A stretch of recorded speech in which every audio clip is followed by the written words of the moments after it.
This is Waiting by Colton Childs.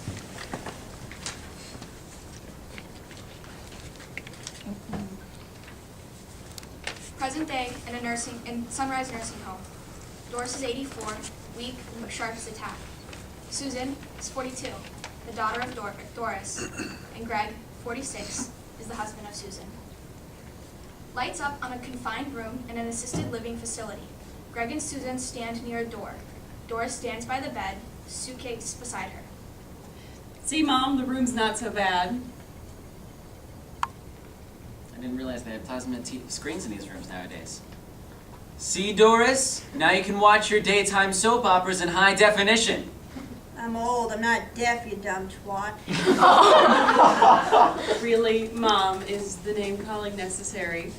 Goddamn right it is. You're throwing me into a cell. That's all this is, a cell. Yeah, well, it was your idea. I said I'd be willing to move someplace smaller.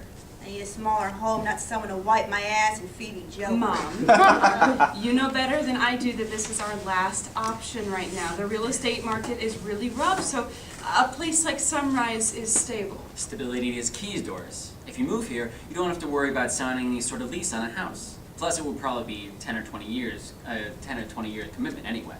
Susan shoots Greg a sharp glare. And what would be the problem with that?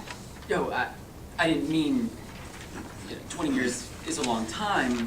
You know, Greg, it looks like you gained a little bit of weight since the last time I saw you. Keep it up and your heart will give out before mine does. Can we unpack your things, Mom? I'm not saying here. Of course you are. Come on, let's unpack your clothes. Susan unzips the suitcase and begins unpacking her mother's clothes. I'll unpack my clothes whenever I'm home, thank you very much. Doris begins repacking the clothes back into the suitcase. Come on, Mom, just give it a chance, will you? Don't you want to enjoy your golden years? Golden years?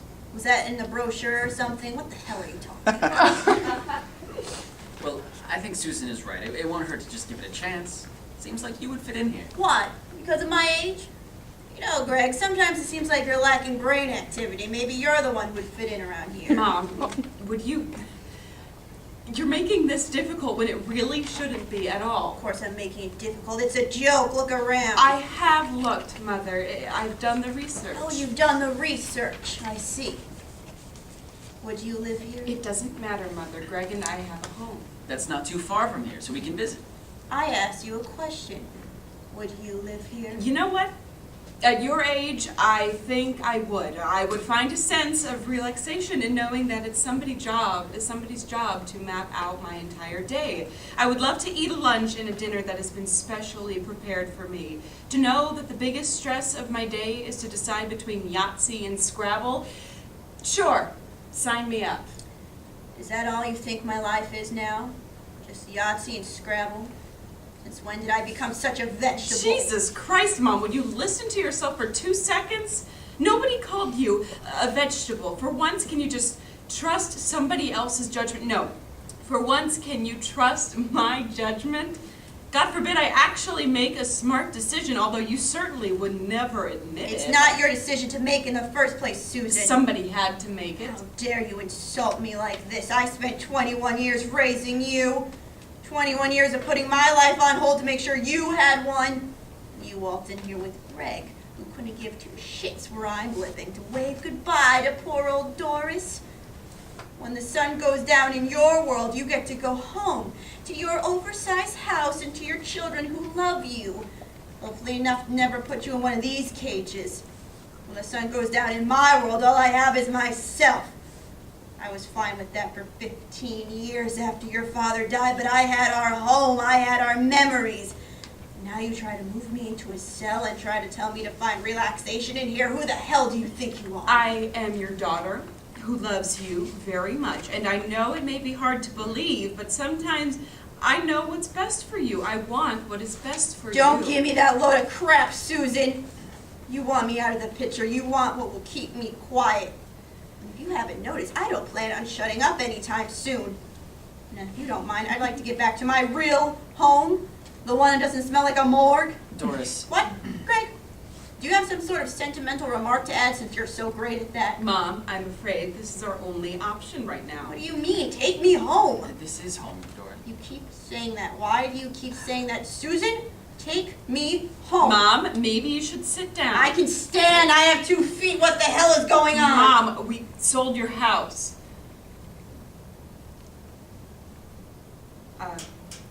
We had to sell it to make the initial payment for your room here. Doris sits slowly on the bed.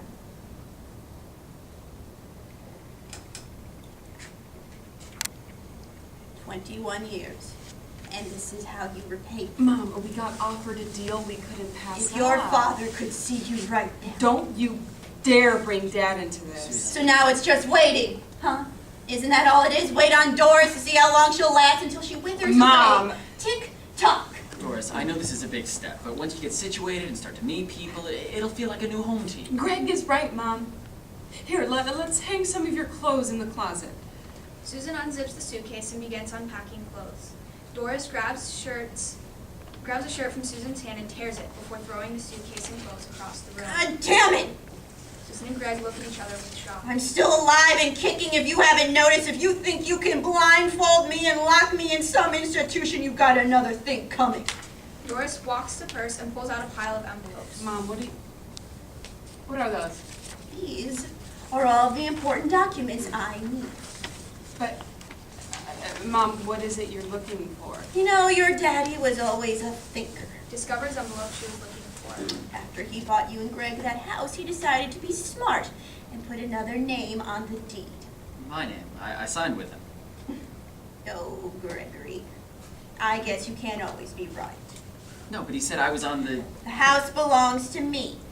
My name is on the deed, not yours. What? Susan grabs the envelope and reads. Your daddy was a smart man. But why would he do that? It's our house. You see, kids, there's a chain of command, and Donald understood that. You were young when you got that house, and he didn't want you to make some sort of rash, irresponsible decision. Not that you would ever do So that. what does this mean? Are you threatening us? I'm just saying you should think about what home is best for me, and I will do the same for you. Doris, do you really want to do this? You don't have the right to tell us where to live. It's tough being old, isn't it? Susan tosses the envelope on the bed and walks to grab her purse. She stops to glance at Greg, then Doris. Unbelievable. You can stay with us for a while in the guest bedroom. We hardly use it anyway. But Susan, We hardly use it anyway. I'll go and see what we can do about getting our money back. Susan exits. Your wife is a smart woman, Greg. Doris, if you don't mind me asking, why isn't this place good enough? The room here is bigger than the guest room in ours. I mean, your house. Why won't you live here?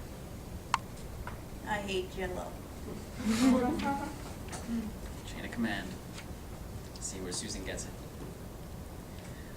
We'll be in the car. Greg exits. Doris gathers things and sits on bed, gazing out the window, silence. Nurse enters, surprised to see the room occupied. Oh, this room isn't... I don't live... I'm just waiting. Lights fade, end of play.